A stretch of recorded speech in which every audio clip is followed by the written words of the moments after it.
Hello guys, welcome to mummies kitchen. మీరు నా ఛానల్ని ఫస్ట్ టైం చూస్తుంటే వీడియోని పూర్తిగా చూసి నచ్చితే లైక్ చేసి అలాగే ఛానల్ని సబ్స్క్రైబ్ చేసుకోండి. ఇక ఈరోజు వీడియోలో చికెన్ ఫ్రై. మనకి ఎప్పుడైనా టైం లేనప్పుడు ఇలా ప్రెషర్ కుక్కర్లో చికెన్ ఫ్రైని సింపుల్గా చేసుకోవచ్చు. ఇప్పుడు ఆ ప్రాసెస్ ఏంటో చూసేద్దాం.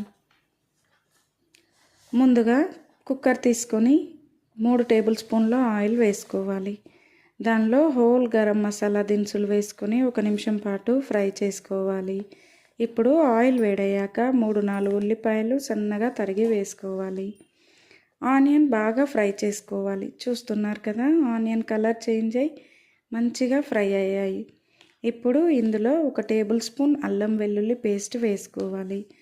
అల్లం వెల్లుల్లి పేస్ట్ వేసుకున్న తర్వాత పచ్చి వాసన పోయేంత వరకు ఫ్రై చేసుకోవాలి. తర్వాత దీనిలోకి 1/2 స్పూన్ పసుపు వేసుకోవాలి. దీన్ని కూడా 1 నిమిషం పాటు ఫ్రై చేసుకోవాలి. ఆ తర్వాత చికెన్ వేసుకోవాలి. ఇది 1 కేజీ దాకా ఉంటుంది.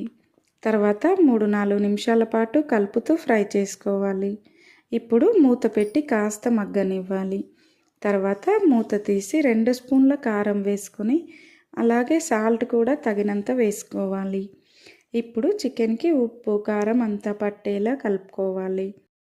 ఇలా ఉప్పు కారం అంతా బాగా పట్టేలా కలుపుకున్న తర్వాత కుక్కర్ మూత కాకుండా నార్మల్ మూత పెట్టి 3-4 నిమిషాల పాటు మగ్గనివ్వాలి.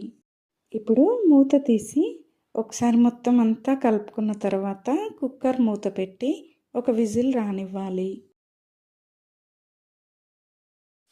1 విజిల్ వచ్చిన తర్వాత స్టవ్ ఆఫ్ చేయాలి. ఇప్పుడు ప్రెషర్ అంతా పోయిన తర్వాత కుక్కర్ మూత తీసి ఒకసారి కలుపుకోవాలి.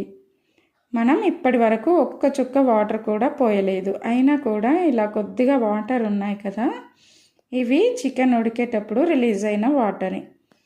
ఇప్పుడు దీనిలోకి 2 స్పూన్ల ధనియాల పొడి, అలాగే 1/2 స్పూన్ జీలకర్ర పొడి, అలాగే 1/2 స్పూన్ గరం మసాలా, కొద్దిగా కసూరి మేతి ఇలా క్రష్ చేసి వేసుకోవాలి. ఇప్పుడు దీనిలోకి 2-3 పచ్చిమిర్చి చిన్న ముక్కలుగా కట్ చేసి వేసుకోవాలి. తర్వాత కొద్దిగా కరివేపాకు కూడా వేసుకోవాలి. ఇప్పుడు మళ్ళీ ఒకసారి కలిపి మూత పెట్టుకోవాలి. ఒక 3-4 నిమిషాలు ఉడికిస్తే సరిపోతుంది. 3-4 నిమిషాల తర్వాత మూత తీసి చూస్తే ఇందాక ఉన్నటువంటి వాటర్ మొత్తం ఎగిరిపోయి ఇలా చికెన్ మంచి గ్రేవీతో ఫ్రై అయి ఉంటుంది. ఇప్పుడు తరిగిన కొత్తిమీర వేసి 2-3 నిమిషాలు ఫ్రై చేసుకొని దింపేసుకోవాలి. అంతేనండి, మంచి ఫ్లేవర్ఫుల్గా ఉండే చికెన్ ఫ్రై రెడీ. వీడియో నచ్చితే ఛానల్ని సబ్స్క్రైబ్ చేసుకోండి, అలాగే లైక్ చేయండి.